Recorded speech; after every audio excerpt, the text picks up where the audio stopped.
Subscribe now and press the bell icon. Never miss an update. हाँ, तो हमारी polity की क्लास चल रही थी और पॉलिटी की क्लास में इससे पहले जो क्लास हुई थी उन क्लासों में हमने देखा कि किसी राज्य की सरकार होती है, किसी स्टेट की जो गवर्नमेंट होती है, उसको सामान्यतः 3 भागों में विभाजित किया जाता है, 3 भागों में बांटा जाता है। एक भाग तो कहलाता है उस राज्य का विधानमंडल कहलाता है, और दूसरा भाग उस राज्य की कार्यपालिका कहलाती है, तो तीसरा भाग उसके राज्य की क्या कहलाती है? न्यायपालिका। पहला भाग है विधानमंडल, दूसरा भाग है उस राज्य की कार्यपालिका और तीसरा भाग है न्यायपालिका। विधानमंडल का कार्य क्या है कि विधानमंडल जो है उस राज्य के लिए क्या करता है? कानून बनाता है। और जैसा कि आपको पता है इससे पहले जो क्लासें हुई उन सभी क्लासों में हम राज्य के जो विधानमंडल होते हैं, जिसे हम विधानसभा और विधान परिषद कहते हैं, उन दोनों के बारे में हमने पूरा डिटेल से पढ़ लिया था। आज की क्लास में हम राज्य सरकार का दूसरा जो पार्ट होता है, जिसे राज्य कार्यपालिका कहा जाता है, उसके बारे में पूरा पढ़ेंगे। तो स्टार्ट करते हैं सबसे पहले राज्य की कार्यपालिका। और राज्य की जो कार्यपालिका होती है उसका उल्लेख जो है, यानी उसका जो डिस्क्रिप्शन जो है, संविधान के भाग 6 में किया गया है। किसमें किया गया है? संविधान के भाग 6 में। और संविधान के भाग 6 में भी अनुच्छेद 152 से, कहाँ से? अनुच्छेद 152 से अनुच्छेद 237 तक जो है किसी राज्य की कार्यपालिका का उल्लेख किया हुआ है कि राज्य की कार्यपालिका किस प्रकार कार्य करेगी, इसमें कितने व्यक्ति होंगे, इसके सदस्य कौन कौन हो सकते हैं, और कार्यपालिका का किस प्रकार कर्तव्य होता है। उन सभी बातों का उल्लेख जो है अनुच्छेद 152 से अनुच्छेद 237 के बीच किया गया है। बात करते हैं सबसे पहले राज्य की कार्यपालिका के कार्य के बारे में कि राज्य की कार्यपालिका होती क्या है। सबसे पहली बात तो देखो, विधानमंडल का कार्य हमने देखा कि विधानमंडल का कार्य होता है कि किसी राज्य के लिए क्या करना? कानून का निर्माण करना। जनरल बात है, नॉर्मल बात है कि विधानमंडल उस राज्य के लिए क्या करता है? कानून का निर्माण करता है। जिस प्रकार हमने इंडियन पॉलिटी पढ़ी थी तो हमने देखा कि सेंट्रल गवर्नमेंट में या जो केंद्र सरकार है उस केंद्र सरकार में व्यवस्थापिका होती है। क्या होती है? व्यवस्थापिका। और व्यवस्थापिका का कार्य केंद्र के लिए क्या करना? कानून का निर्माण करना। हमने देखा उसी प्रकार राज्य में विधानमंडल का कार्य होता है राज्य के लिए कानून का निर्माण करना। उसके बाद हमने देखा केंद्र में कार्यपालिका होती है और केंद्र की कार्यपालिका का कार्य होता है कि जो कानून विधानमंडल ने बना दिए उन कानूनों को क्या करना? लागू करना। तो सेम उसी तरह जिस प्रकार विधानमंडल केंद्र में कार्यपालिका केंद्र में होती है, उसी प्रकार राज्य में भी कार्यपालिका होती है। और इस राज्य की कार्यपालिका का कार्य होता है कि राज्य के विधानमंडल ने जो कानून बनाए, किसने बनाए? राज्य के विधानमंडल ने जो कानून बनाए उन कानूनों को क्या करना? लागू करने का कार्य उस राज्य की कार्यपालिका का होता है। क्लियर है बात? तो इस प्रकार हमने देखा कि राज्य की कार्यपालिका क्या कार्य करती है, कार्यपालिका किसे कहते हैं। अब बात करते हैं कार्यपालिका के प्रकारों के बारे में। तो सामान्यतः जो राज्य की कार्यपालिका होती है अथवा किसी देश की कार्यपालिका जो होती है उसको सामान्यतः 2 भागों में बांटा जाता है। हमने पहले भी देखा, जब इंडियन पॉलिटी पढ़ी थी तो हमने देखा कि उस समय कार्यपालिका को हमने 2 भाग में विभाजित किया। और यह 2 भाग कौन कौन से होते हैं? तो पहला पार्ट होता है नाम मात्र की कार्यपालिका, जिसको फॉर्मल एग्जीक्यूटिव कहा जाता है, और दूसरी होती है वास्तविक कार्यपालिका, जिसको एक्चुअल एग्जीक्यूटिव कहा जाता है। बात करें नाम मात्र की कार्यपालिका क्या होती, तो ऐसे व्यक्ति जो सिर्फ नाम मात्र के होते हैं उनको कोई ज्यादा कार्य नहीं करना पड़ता, और वास्तविक कार्य जो है वास्तविक कार्यपालिका को करना पड़ता है। और ये जो नाम मात्र की कार्यपालिका होती है उसका जो प्रधान है, उसका जो प्रमुख है, वह उस राज्य का राज्यपाल होता है। कौन होता है? उस राज्य का राज्यपाल। और अगर देखा जाए तो वास्तविक प्रमुख अथवा वास्तविक प्रधान देखा जाए वास्तविक इस कार्यपालिका का, तो वास्तविक रूप से कार्यपालिका का प्रधान कौन होता है? उस राज्य के मुख्यमंत्री होते हैं। कौन होते हैं? राज्य के मुख्यमंत्री। और मुख्यमंत्री के साथ उसका मंत्री परिषद भी वास्तविक कार्यपालिका के अंदर शामिल होता है। बात को ध्यान रखिए, नाम मात्र की कार्यपालिका जो है, फॉर्मल एग्जीक्यूटिव जो है, उसमें केवल राज्यपाल होता है, इसका जो प्रधान है वह राज्यपाल होता है, जबकि वास्तविक कार्यपालिका का प्रधान मुख्यमंत्री होता है। और वास्तविक कार्यपालिका में मुख्यमंत्री के साथ उसका मंत्रिमंडल शामिल होता है। तो हमने देखा कि सामान्यतः देखो क्या होता है कि अगर किसी देश के लिए अथवा किसी राज्य के लिए कानून बनाना है तो कानून कौन बनाएगा? कि उस राज्य का विधानमंडल बनाएगा, या देश के लिए कानून बनाना है तो देश की संसद बनाएगी। अब देश की अगर बात करें, केंद्र स्तर की अगर बात करें तो केंद्र में लोकसभा और राज्यसभा मिलकर क्या करेगी? कानून का निर्माण करेगी, विधेयक बनाएगी। और वह विधेयक क्या होगा कि किसके पास जाएगा? राष्ट्रपति के पास जाएगा। विधेयक जो है, एक विधेयक जो होता है वह कानून का रूप लेने के लिए राष्ट्रपति के पास जाता है, अधिनियम का रूप लेने के लिए राष्ट्रपति के पास जाता है। अर्थात उस विषय पर राज्यसभा ने और लोकसभा ने प्रस्ताव पारित कर दिया तो राष्ट्रपति क्या करेगा? उस पर हस्ताक्षर करेगा। और जिस दिन राष्ट्रपति हस्ताक्षर करता है, उसको स्वीकृति देता है, तभी से वह जो विधेयक है वह कानून बन जाता है। क्या बन जाता है? कानून। तो उसी प्रकार राज्य में भी सेम प्रोसेस होती है। राज्य में राज्य का विधानमंडल जो होता है अर्थात विधानसभा और विधान परिषद किसी प्रस्ताव को पारित करती है, किसी विधेयक को पारित करती है, अर्थात उस विधेयक को क्या कर देती है, पारित कर देती है, स्वीकृत कर देती है, एक्सेप्ट कर देती है। उसके बाद वह विधेयक राज्यपाल के पास जाता है। सामान्यतः किसके पास जाता है वह विधेयक? राज्यपाल के पास। और राज्यपाल उस पर क्या करेगा, हस्ताक्षर करेगा। राज्यपाल उस विधेयक को क्या करेगा, जब स्वीकृति दे देगा हस्ताक्षर कर तब वह विधेयक उस राज्य के लिए क्या बन जाएगा, एक कानून बन जाएगा। क्या बन जाएगा? कानून। तो हमने देखा कानून का निर्माण किस प्रकार होता है और उस कानून को किस प्रकार लागू किया जाता है।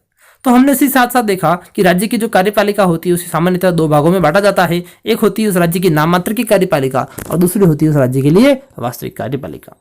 नाम मात्र की कार्यपालिका हमने देखा उसका प्रधान कौन होता है, राज्यपाल होता है, और वास्तविक कार्यपालिका का प्रधान उस राज्य का मुख्यमंत्री होता है। अब हम सबसे पहले बात करेंगे किसी राज्य के राज्यपाल के बारे में, किसी राज्य के गवर्नर के बारे में, कि क्या होता है गवर्नर, कौन बन सकता है, उसके लिए क्या क्या क्वालिफिकेशन होना जरूरी है। उन सभी बातों को हम इस टॉपिक में अंदर देखेंगे आज। सबसे पहले स्टार्ट करते हैं राज्यपाल के बारे में। सबसे पहली बात कि राज्यपाल जो है उसके बारे में कहा गया है अनुच्छेद 153 में। किसमें कहा गया है? अनुच्छेद 153 में। और अनुच्छेद 153 में लिखा गया है कि इसके तहत भारत के प्रत्येक राज्य में एक राज्यपाल के पद का प्रावधान किया गया है। एक्चुअली क्या था कि जब हमारा मूल संविधान बना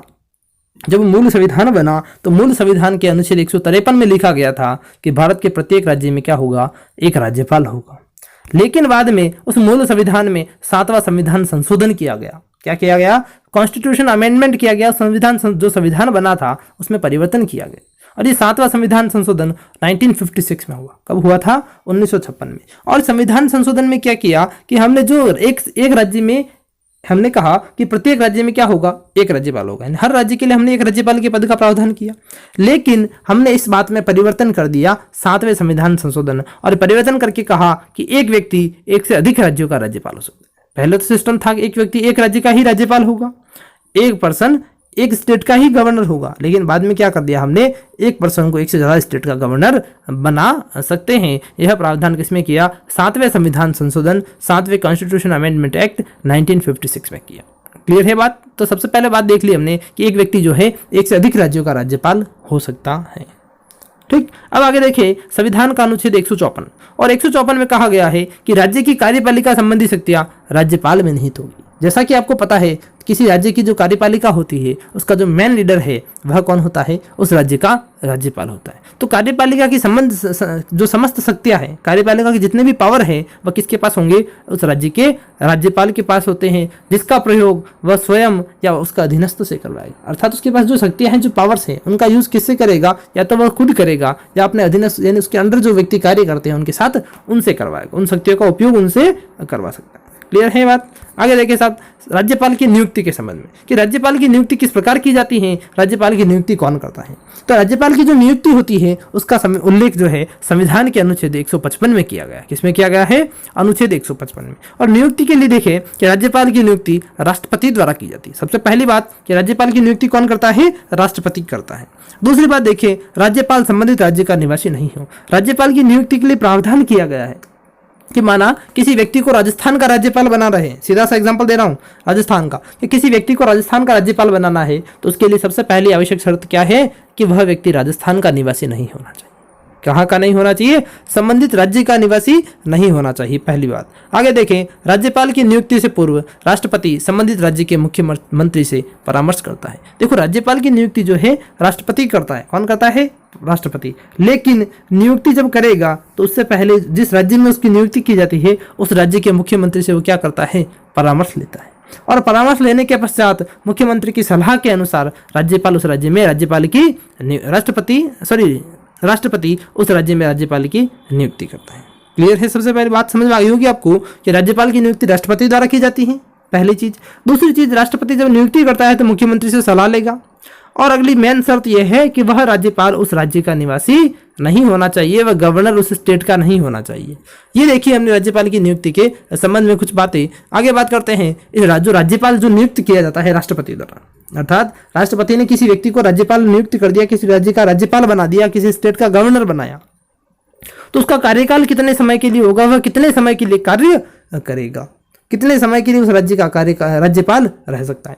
तो यह जो बातें हैं इसके कार्यकाल से संबंधित उसका उल्लेख संविधान के अनुच्छेद 156 में किया गया है। किसमें किया गया है? संविधान के अनुच्छेद 156 में।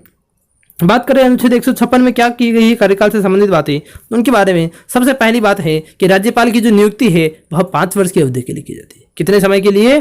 5 वर्ष के लिए जो है किसी व्यक्ति को उस राज्य का राज्यपाल बनाया जाता है। दूसरी बात देखिए पद से हटाने की प्रक्रिया, कि किस प्रकार किसी व्यक्ति को राज्यपाल के पद से हटाया जा सकता है। अर्थात राज्यपाल तो नियुक्त कर दिया किसने? राष्ट्रपति ने, लेकिन वह यदि संविधान का उल्लंघन करे, संविधान का पालन नहीं करे, तो उस कंडीशन में उस राज्यपाल को पद से हटाया जा सकता है। अब पद से हटाने की क्या प्रोसेस है उसके बारे में बात करते हैं। तो राज्यपाल एक स्वतंत्र एवं संवैधानिक पद है। सबसे पहली बात कि राज्यपाल कैसा पद है? एक स्वतंत्र एवं संवैधानिक पद है, अर्थात यह संसद या राज्य विधानमंडल के नियंत्रण में नहीं है।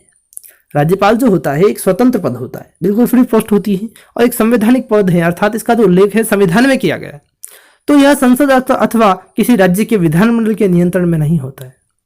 इसलिए इसे पद से हटाने के संबंध में संविधान में कोई प्रावधान नहीं किया गया है। लेकिन राज्यपाल को केवल राष्ट्रपति जो है बर्खास्त कर सकता है। क्या कर सकता है? राष्ट्रपति राज्यपाल को बर्खास्त कर सकता है, अर्थात राष्ट्रपति उस राज्यपाल को सस्पेंड कर सकता है। कब? जब वो संविधान का पालन नहीं करे। अब देश में ऐसे कौन कौन सी व्यक्ति है जो राज्यपाल थे और उनको पद से बर्खास्त किया गया, उनके नाम पूछे जाते हैं। तो देश में बर्खास्त होने वाले राज्यपालों में सबसे पहला नाम आता है प्रभुदास पटवारी का। किनका आता है? प्रभुदास पटवारी का। और प्रभुदास पटवारी को तमिलनाडु राज्य के राज्यपाल थे ये प्रभुदास पटवारी, और 1980 में सबसे पहले देश से बर्खास्त होने वाले राज्यपाल थे, अर्थात देश से सस्पेंड होने वाले पहले राज्यपाल अगर कोई देखे जाए तो उनका नाम आता है सबसे पहला प्रभुदास पटवारी का।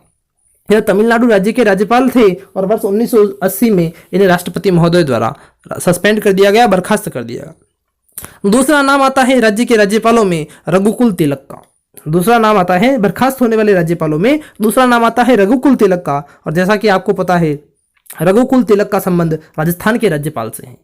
रघुकुल तिलक जो है वह राजस्थान के राज्यपाल रह चुके हैं और वर्ष 1981 के दौरान, वर्ष 1981 के दौरान इनको राष्ट्रपति महोदय द्वारा राज्यपाल के पद से बर्खास्त किया गया। तो ध्यान रखें, अगर आपसे क्वेश्चन पूछा जाए कि देश से बर्खास्त होने वाले पहले राज्यपाल कौन थे, तो नाम आएगा प्रभुदास पटवारी का। लेकिन अगर पूछ ले कि राजस्थान से बर्खास्त होने वाले पहले राज्यपाल कौन है, राजस्थान से सस्पेंड होने वाले पहले गवर्नर कौन है, तो नाम आएगा रघुकुल तिलक का।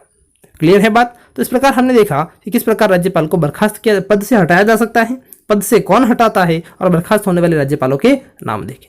आगे बात करते हैं राज्यपाल के लिए क्या क्या योग्यता होनी चाहिए, क्या क्या क्वालिफिकेशन होनी चाहिए, कौन व्यक्ति राज्यपाल बन सकता है, उसमें मिनिमम क्या क्या क्वालिफिकेशन होनी चाहिए। तो राज्यपाल की जो योग्यता होती है, गवर्नर की जो क्वालिफिकेशन है, उनका उल्लेख संविधान के अनुच्छेद 157 में किया गया। अनुच्छेद 157, अनुच्छेद 157 में इसका उल्लेख किया गया है, इसका डिस्क्रिप्शन किया गया है। तो योग्यता के लिए सबसे पहली बात करें कि सबसे पहली योग्यता है कि वह भारत का नागरिक होना चाहिए। पहली योग्यता क्या है कि जो व्यक्ति राज्यपाल बनेगा वह भारत का नागरिक होना चाहिए। दूसरी बात, वह पागल अथवा दिवालिया नहीं होना चाहिए। अगली बात देखें तो राज्यपाल के लिए बात करेंगे न्यूनतम आयु की। तो विधानसभा की हमने देखी, विधानसभा सदस्य की न्यूनतम आयु देखी, वह थी कितनी? 25 वर्ष। उसके बाद हमने देखी विधान परिषद के सदस्य की आयु, वह थी 30 वर्ष। तो अगर बात करें राज्यपाल की, तो राज्यपाल की न्यूनतम आयु कितनी होनी चाहिए? राज्यपाल के लिए 35 वर्ष न्यूनतम आयु होना आवश्यक है। यह देखिए हमने योग्यता। आगे बात करते हैं अगली योग्यता की। अगली योग्यता यह है कि वह किसी राज्य की विधानसभा में चुने जाने की योग्यता रखता हो। किसकी योग्यता रखता हो? विधानसभा में चुने जाने की, अर्थात विधानसभा में सेलेक्ट होने की योग्यता रखता हो। क्यों? क्योंकि वह राज्य की राजनीति में क्या होना चाहिए? एक सक्रिय स्थान रखना चाहिए, राज्य की राजनीति में एक्टिव होना चाहिए। जो राज्य की राजनीति में, किसी राज्य की पॉलिटी में एक्टिव होता है, उस व्यक्ति को ही किसी राज्य का राज्यपाल बनाया जाता है। अगर देखिए बात, अगली बातें, इस राज्यपाल की पद के लिए क्या क्या शर्तें हैं, कौन कौन सी कंडीशंस जो है वो रखी गई है गवर्नमेंट द्वारा, और जो शर्तें हैं पद की शर्तें, राज्यपाल पद की जो शर्तें हैं, उनका उल्लेख संविधान के अनुच्छेद 158 में किया गया है। किसमें? संविधान के अनुच्छेद 158 में किया गया है। और इसमें कहा गया है कि राज्यपाल संसद या राज्य विधानमंडल का सदस्य नहीं होना चाहिए। अर्थात जो व्यक्ति राज्यपाल नियुक्त हो रहा है वह राज्यपाल किसी संसद के किसी सदन का सदस्य नहीं हो, पहली चीज। और दूसरी चीज, वह किसी राज्य के विधानमंडल का भी सदस्य नहीं होना चाहिए, अर्थात लोकसभा का सदस्य नहीं हो, राज्यसभा का सदस्य नहीं हो, विधानसभा और विधान परिषद का भी सदस्य नहीं होना चाहिए। जिस व्यक्ति में यह योग्यताएं होती है उसके अनुसार राष्ट्रपति उनको क्या करता है, राज्यपाल नियुक्त करता है। अगली शर्त है वह किसी लाभ के पद पर नहीं हो। ये एक सामान्य सी बातें हैं, पद की शर्तों की बातें, इन बातों का आप ध्यान रखें, इनसे कहीं कभी भी आपसे क्वेश्चन पूछा जा सकता है। अब बात करेंगे पद की शर्तों के बाद शपथ के बारे में। और शपथ जो है, राज्यपाल को कौन शपथ दिलाता है? जब राज्यपाल अपना पद धारण करता है, गवर्नर की पोस्ट पर जाता है, तो उसको शपथ कौन दिलाता है, उसको प्लेस कौन दिलवाता है? तो राज्यपाल की शपथ जो है, उसकी शपथ का उल्लेख संविधान के अनुच्छेद 159 में किया गया है। आर्टिकल 159 में राज्यपाल की शपथ का प्रावधान है।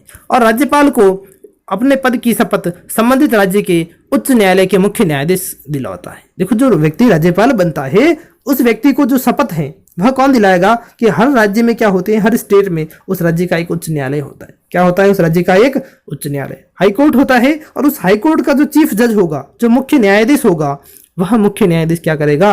राज्यपाल को पद की शपथ दिलाता। तो हमने देखा कि राज्यपाल को पद की शपथ किस प्रकार दिलाई जाती है। उसको पद की शपथ उस राज्य के जो उच्च न्यायालय, जो राज्य का जो हाई कोर्ट होता है, उस हाई कोर्ट के जो मुख्य न्यायाधीश होते हैं, जो चीफ जज होते हैं, वह उन्हें पद की शपथ दिलाते हैं। बात करते हैं राज्यपाल की अनुपस्थिति में उसके कार्य का निर्वहन कौन करेगा। कि माना राज्यपाल अनुपस्थित है, राज्य में उपस्थित नहीं है, उस दौरान उस राज्यपाल के कार्य का पालन कौन करेगा, राज्यपाल का कार्य कौन करेगा? तो इस बात का जो उल्लेख है संविधान के अनुच्छेद 160 में किया गया है। किसमें किया गया है? संविधान के अनुच्छेद 160 में। अब जब राज्यपाल नहीं होगा तब क्या होगा कि राज्यपाल की अनुपस्थिति में, राज्यपाल जब अब्सेंट है, तब उसके कार्य का निर्वहन संबंधित राज्य के उच्च न्यायालय के मुख्य न्यायाधीश द्वारा किया जाता है। किसके द्वारा किया जाता है? जो राजस्थान जो हाई कोर्ट है, अगर राजस्थान की बात करें या किसी और स्टेट की बात करें, तो उस स्टेट का जो हाई कोर्ट होता है, उस हाई कोर्ट के जो चीफ जज होते हैं, जो कि क्या करते हैं? राज्यपाल को शपथ दिलाते हैं, है ना।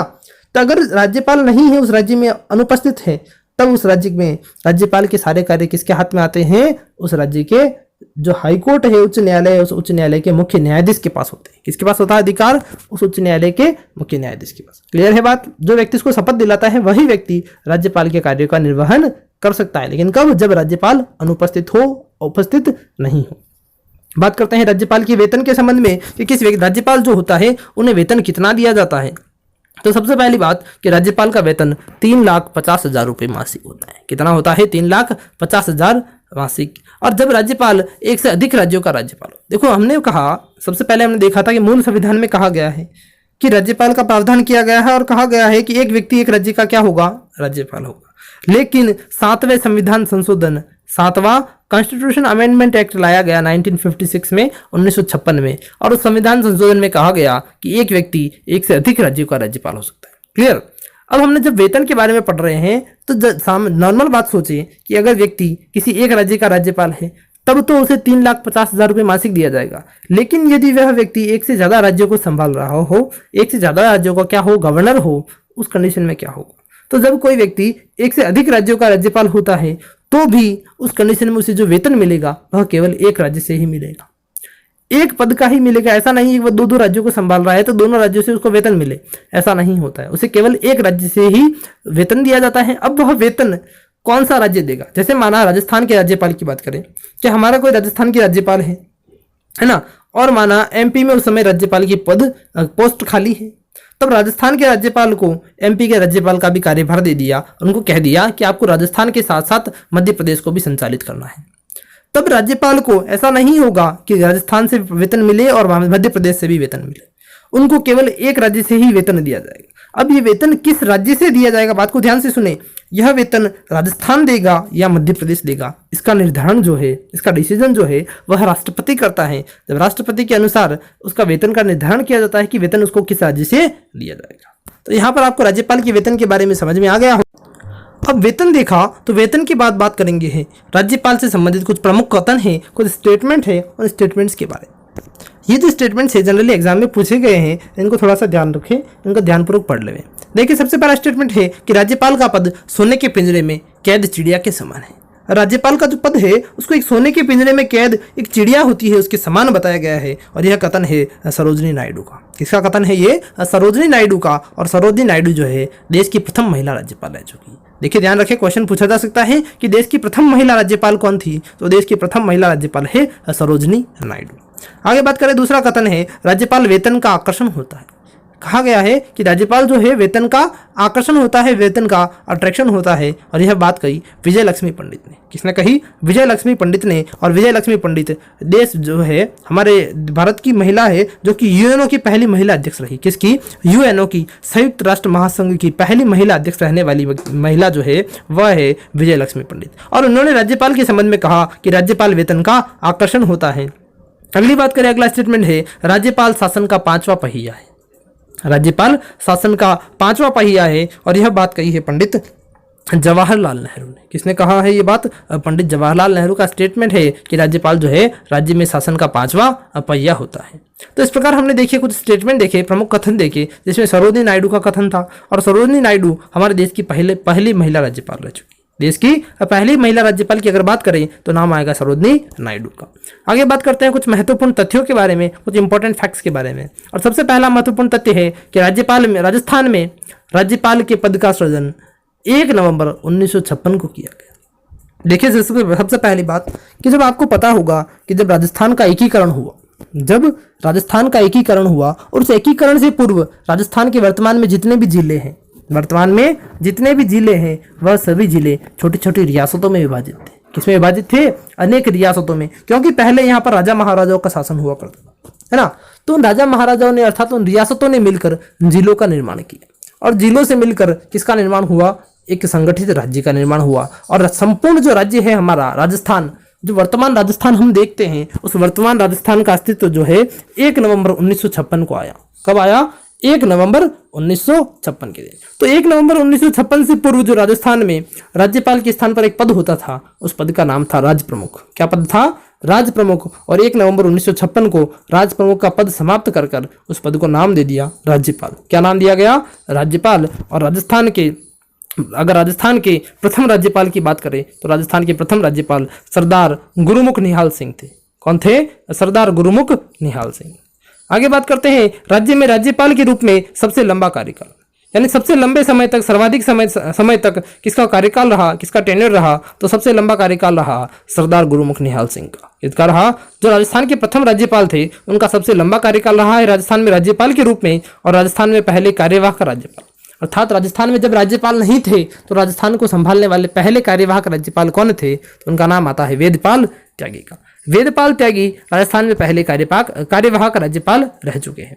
अब बात आता है राज्य के ऐसे राज्यपाल जो आरपीसी के सदस्य रहे, यानी ऐसे राज्यपाल जो राजस्थान लोक सेवा आयोग के भी सदस्य रह चुके हो, और उनका नाम है रघुकुल तिलक। क्या नाम है?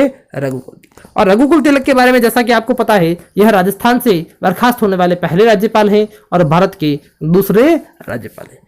क्लियर? ये देखो, ये आ गई बात कि राजस्थान से बर्खास्त होने वाले राज्यपाल कौन है? तो राजस्थान से बर्खास्त होने वाले पहले राज्यपाल है रघुकुल तिलक। वर्ष 1981 में इनका बर्खास्त कर दिया गया था, इनको राष्ट्रपति द्वारा सस्पेंड कर दिया गया था। आगे बात करते हैं राज्य में न्यूनतम कार्यकाल वाले राज्यपाल, यानी राज्य में ऐसे राज्यपाल जिनका कार्यकाल जो है सबसे कम समय रहा। तो सबसे कम समय का जो कार्यकाल है वह रहा राज्यपाल थे हमारे दरबारा सिंह। किनका? दरबारा सिंह का। क्यों रहा? क्योंकि इनकी पद पर रहते हुए क्या हो गई थी? मृत्यु हो गई। क्लियर है बात? आगे देखें, राजस्थान में त्याग पत्र देने वाले राज्यपाल, यानी ऐसे राज्यपाल जिन्होंने अपने पद से क्या कर दिया?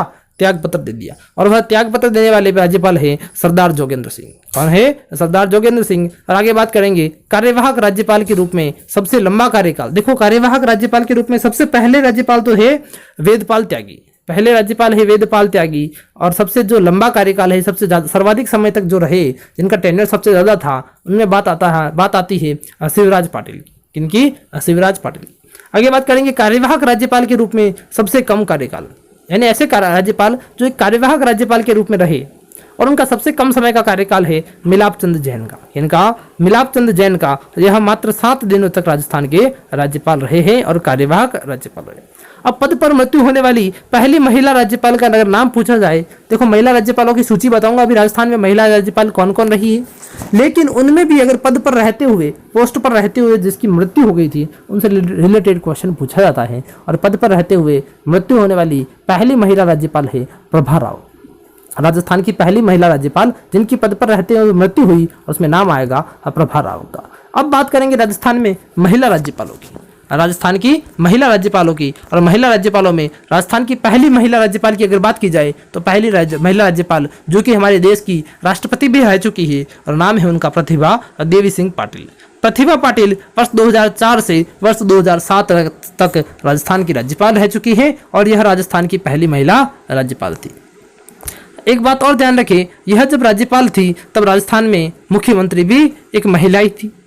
क्लियर? आगे देखिए साहब, दूसरी महिला राज्यपाल की अगर बात करें तो राजस्थान में दूसरी महिला राज्यपाल जो है उनका नाम आता है प्रभा राव का और यह वर्ष 2009 से 2010 के दौरान राजस्थान की राज्यपाल रही और पद पर रहते हुए ही, पोस्ट पर रहते हुए इनकी मृत्यु हो चुकी थी। आगे बात करते हैं तीसरी महिला राज्यपाल की और तीसरी महिला राज्यपाल में नाम आता है मार्गरेट अल्वा का। तीसरी महिला राज्यपाल जो है उनमें नाम आता है मार्गरेट अल्वा का और यह वर्ष 2012 से 2014 तक राजस्थान की महिला राज्यपाल रह चुकी है। तो इस प्रकार हमने महिला राज्यपालों के बारे में देखा। अभी वर्तमान में हमारे राज्यपाल थे, इससे पहले अभी जो वर्तमान में राज्यपाल है उनसे पहले जो राज्यपाल थे उनका नाम आता है कल्याण मिश्र का। किनका नाम आता है? कल्याण मिश्र का। और यह वर्ष 2014 से 2019 तक राजस्थान के राज्यपाल रहे। ठीक, अभी वर्तमान में हमारे अगर राज्यपाल देखे जाए तो उनका आगे बताऊंगा मैं, लेकिन जो वर्तमान राज्यपाल है उनसे पहले राज्यपाल थे कल्याण मिश्र। अभी वर्तमान में कलराज मिश्र हैं, पहले कौन थे? कल्याण मिश्र। इन कल्याण मिश्र जो है पूर्व में उत्तर प्रदेश के मुख्यमंत्री रह चुके हैं। क्या रह चुके हैं? उत्तर प्रदेश के मुख्यमंत्री रह चुके हैं। और इन्होंने क्या किया था कि इन्होंने राज्यपाल के प्रोटोकॉल के तहत प्रयुक्त होने वाले शब्द महामहिम के स्थान पर, एक्चुअली क्या होता है कि राज्यपाल के लिए एक शब्द प्रयुक्त होता है और वह शब्द क्या है? महामहिम। तो उन्होंने क्या किया, इस महामहिम की प्रथा को हटाया और उनके स्थान पर आदरणीय और माननीय शब्द का प्रयोग किया। इसके लिए किसका प्रयोग किया? महामहिम के स्थान पर आदरणीय और माननीय शब्द का प्रयोग किया। किसने किया? कल्याण मिश्र ने, जो कि राजस्थान के पूर्व में राज्यपाल रह चुके हैं वर्ष 2014 से 2019 तक। और अगर बात करें वर्तमान राज्यपाल की तो वर्तमान राज्यपाल का नाम है कलराज मिश्र। तो इस प्रकार हमने राजस्थान के राज्यपालों के बारे में पूरा विस्तृत वर्णन देखा और हमने देखा कि राजस्थान के कौन कौन राज्यपाल रह चुके हैं, राज्यपाल रहने के लिए क्या क्या योग्यता होना आवश्यक है। आज के लिए इतना ही, धन्यवाद।